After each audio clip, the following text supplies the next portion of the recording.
We are at Stafford Primary School in West Linn, and we are unveiling this mural that I created for their cafeteria.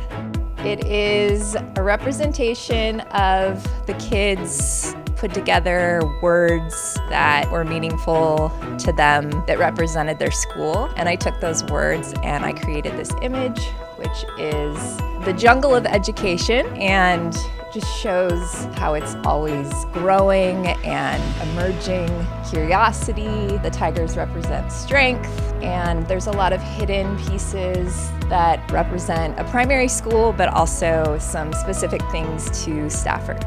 I just hope that it brings a brightness and joy to their day, and while they look at it, it brings curiosity and playfulness, all of the things that education should bring.